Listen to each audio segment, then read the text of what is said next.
रुद्रपुर से इस समय एक बड़ी खबर सामने आ रही है। यहाँ से पुलिस ने एक लुटेरी दुल्हन को गिरफ्तार किया है। उत्तराखंड और उत्तर प्रदेश में अब तक ये महिला कई लोगों को अपना शिकार बना चुकी थी। ब्लैकमेलिंग और ठगी के जरिए अब तक ये लाखों रुपए की लूट कर चुकी थी। आज पुलिस ने उसे गिरफ्तार कर लिया। इसका नाम हिना रावत है, जो ग्राम खरमासा कुंडेश्वरी काशीपुर की रहने वाली है। मामला तब सामने आया जब भूरा रानी फेस 1 वसुंधरा फेस 1 रुद्रपुर के रहने वाले दीपक कक्कड़ ने एक शिकायत दर्ज कराई। उसने बताया कि उसकी इस युवती से मुलाकात हुई, जिसमें उसने अपना नाम अंकिता बताया और खुद को हाई कोर्ट का एडवोकेट बताया। एडवोकेट बताकर उसने धीरे धीरे दीपक कक्कड़ से मित्रता बढ़ाई और मित्रता बढ़ाने के बाद जो है उसके संग चैटिंग की और चैटिंग के बाद जो है उसके घर पर रहने लगी। पहले उसने दीपक कक्कड़ से 5 लाख रुपए वसूले और उसके बाद 30 लाख रुपए की डिमांड करने लगी। उसको धमकियां देने लगी। उसके परिवार को जेल भेजने तक की जो है वो धमकी इसने दी। परेशान होकर दीपक कक्कड़ पुलिस के पास पहुंचे और उन्होंने शिकायत दर्ज कराई। शिकायत दर्ज कराने के बाद जब पुलिस ने जांच की, कोतवाली रुद्रपुर पुलिस ने जांच की और एसएसपी इस मामले में सक्रिय हुए और उन्होंने कोतवाली पुलिस को दिशा निर्देश दिए। उसके बाद पुलिस ने जब जांच की तो पता लगा कि इसका नाम अंकिता नहीं, हिना रावत है। हिना रावत पर उत्तराखंड और उत्तर प्रदेश में धोखाधड़ी समेत विभिन्न मामलों के 1 दर्जन करीब मुकदमे दर्ज हैं। जब पुलिस को इसकी हिस्ट्री समझ में आई तो उसके बाद जांच की तो पता चला ये महिला कई तरीके से अपने रंग रूप बदलकर कहीं अपने आप को हाई कोर्ट का एडवोकेट बताती थी तो कहीं अपने आप को बिल्डर बताती थी। इसके तमाम कारनामे उजागर हो गए। आज उसको पुलिस ने गिरफ्तार कर लिया है। पता किया जा रहा है कि उसके गैंग में और कौन कौन लोग शामिल हैं। हिना रावत की गिरफ्तारी रुद्रपुर में किच्छा रोड पर उदय होटल के पास से हुई। पुलिस ने उसे गिरफ्तार किया तो उसके पास से फिरौती की 50,000 रकम के अलावा मोबाइल और इसके अलावा कई एटीएम बरामद किए गए हैं।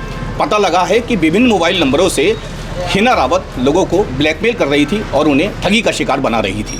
पूछताछ में हिना रावत ने जो कुछ बताया वह चौंकाने वाला था। पता लगा कि उत्तराखंड और उत्तर प्रदेश में उसके ऊपर कई मुकदमे दर्ज हैं और वह विदेश भागने की फिराक में थी। उसे 30 लाख रुपए की ज़रूरत थी। 5 लाख रुपए वो दीपक कक्कड़ से ले चुकी थी।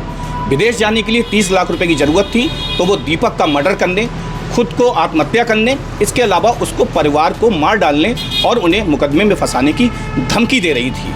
पुलिस ने उसे जब गिरफ्तार किया तो ये जो फिरौती की रकम जो बरामद की गई है ये भी दीपक कक्कड़ के द्वारा ही उसे दी गई थी। हिना रावत खुद को कभी सफल बिजनेसमैन बनाती और लोगों से विभिन्न कंपनियों में निवेश करने को कहती और उसके बाद उनका पैसा लेकर फरार हो जाती।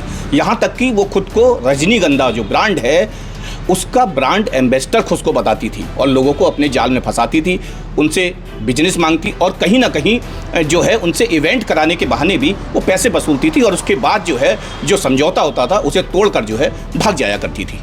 वह खुद को ठेकेदार भी बताती थी और लोगों को कॉन्ट्रैक्ट दिलाने के नाम पर उनसे पैसा वसूलती थी। जब पैसा मिल जाता था तो उसके बाद उसका रवैया बदल जाता था और वो लोगों को धमकियां दिया करती थी। इसके साथ ही हाईकोर्ट का एडवोकेट बनकर वह लोगों को जमानत दिलाने का बहाना करती थी।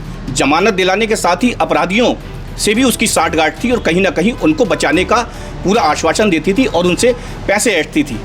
मैट्रिमोनियल साइटों पर वह खुद को अविवाहित बताती थी और उसके बाद लोगों से दोस्ती करती थी और दोस्ती करने के बाद पैसा ऐंठती थी। जब उसके बाद वापसी का नंबर आता था तो लोगों को दुष्कर्म जैसे मामलों में फंसाने की धमकी देती थी। पहचान छुपाने के लिए हिना रावत कई मोबाइल फ़ोनों और कई सिम का इस्तेमाल करती थी ताकि उसे पकड़ा ना जा सके। यहाँ की तक कि लोग लज्जा के डर से कई लोग उसकी शिकायत नहीं करते थे, पुलिस तक नहीं पहुंचते थे, जिसका उसको भरपूर फ़ायदा मिलता था। जब पुलिस ने उसका रिकॉर्ड देखा तो पता लगा कि उत्तराखंड और उत्तर प्रदेश में विभिन्न धाराओं में, जिनमें धोखाधड़ी के मामले अधिक हैं, 420 के मामले अधिक हैं, ठगी के मामले अधिक हैं, ऐसे मुकदमे हिना रावत पर दर्ज हैं। अब उसे न्यायालय के समक्ष पेश किया जा रहा है, जहां से उसे जेल भेजा जाएगा। तो बने रहिए फ्रंट न्यूज़ नेटवर्क के साथ। नमस्कार।